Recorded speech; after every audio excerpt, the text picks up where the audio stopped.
Selamat pagi para sahabat terkasih. Selamat berjumpa kembali dengan saya Dominikus Agus Gunawan. Marilah kita bersama-sama pada pagi hari ini untuk melihat renungan Pukatnas yang saya ambil temanya tidak ada yang mustahil bagi Allah. Yaitu Anda bisa melihatnya dari Lukas bab 1 ayat 37. Sebagai manusia, kita punya banyak ide di kepala. Tetapi kadang-kadang kita juga punya banyak keraguan. Apakah ini mustahil? Apakah misalnya waktu saya membuat video ini, apakah video ini layak untuk saya tayangkan? Apakah ini sesuai dengan keinginan para pemirsa sekalian? Nah, tentu saja itu akan mengganggu pikiran kita. Kita perlu menyerahkannya kepada Allah, biarkan Allah yang berkarya, dan bagi Allah tidak ada yang mustahil. Tentu saja untuk melakukan berbagai hal, kita memang perlu menggunakan semua pikiran, akal budi kita agar semuanya sesuai dengan kehendak Allah. Nah, untuk itu saya pertama kali akan melihat beberapa faktor. Yang pertama, kita perlu menyadari bahwa ada 3 hal yang tidak pernah akan kembali dalam kehidupan kita. Yaitu yang pertama adalah waktu. Yang kedua adalah kesempatan. Dan yang ketiga adalah perkataan. Jadi hal ini pada umumnya hanya terjadi sekali dalam kehidupan kita. Karena itu kita perlu memanfaatkannya dengan sebaik mungkin. Karena kalau tidak ada, yang akan kita alami adalah penyesalan. Karena kita tidak bisa berbuat apa-apa lagi, semuanya sudah lewat. Yang dapat kita lakukan pada saat sekarang adalah perbaikan diri agar kita tidak melakukan hal yang sama pada masa mendatang. Untuk itu, kita perlu memperhatikan hal-hal yang tadi saya katakan, waktu, kesempatan, dan perkataan. Bila kita menyia-nyiakan waktu, maka kita tidak dapat meraihnya kembali, sudah lewat itu. Demikian juga dengan kesempatan, hanya datang satu kali.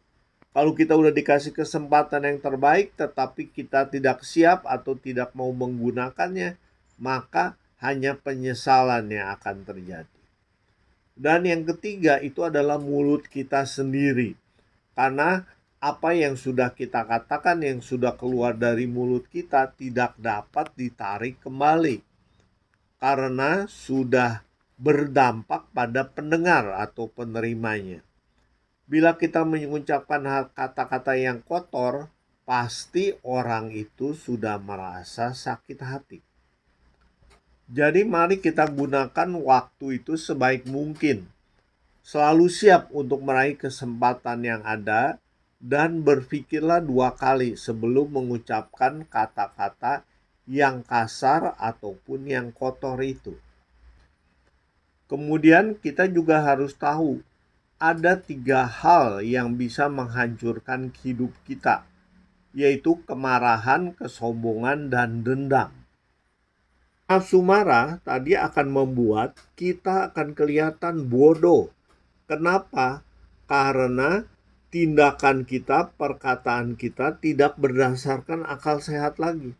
Yang terjadi waktu itu karena kita juga meledak-ledak, yang keluar itu adalah tidak berdasarkan logika, tidak berdasarkan nalar yang panjang. Nah, karena itu kita perlu berpikir panjang dulu sebelum mengatakan segala sesuatu yang berkaitan dengan orang lain. Kedua itu kesombongan. Kesombongan yang ada pada diri kita itu membuat kita tentu saja tidak disenangi oleh para pendengar, oleh orang lain yang mendengarkan. Sehingga kesempatan yang tadinya mau diberikan kepada kita otomatis akan hilang. Karena pendengar tadi tidak berempati kepada kita. Kemudian hal yang lain juga yang perlu kita hindari adalah dendam. Dendam yang ada dalam diri kita itu membuat hati kita panas. Kita tidak bisa menggunakan akal sehat yang ada saya harus balas dendam. Saya harus menghancurkan orang itu. Nah, itu semua adalah hal yang tidak berkenan bagi Allah. Itulah ketiga hal yang sangat merugikan bagi kita. Kemarahan, kesombongan, dan dendam, yaitu membuat orang lain juga menjadi tidak suka kepada diri Anda. Jadi para sahabat, memang bagi Allah tidak ada yang mustahil. Tetapi bagi kita, kita perlu terus belajar. Terus mempersiapkan diri sehingga tidak mengulangi kesalahan.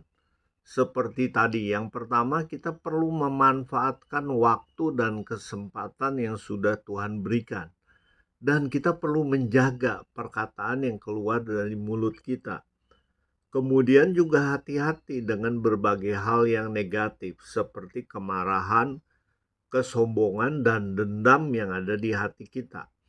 Karena itu, para sahabat sekalian, marilah kita menerapkan semua perintah Allah agar semua perkataannya dapat kita wujudkan dengan baik sesuai dengan rencananya. Terima kasih, kiranya Tuhan memberkati kita senantiasa.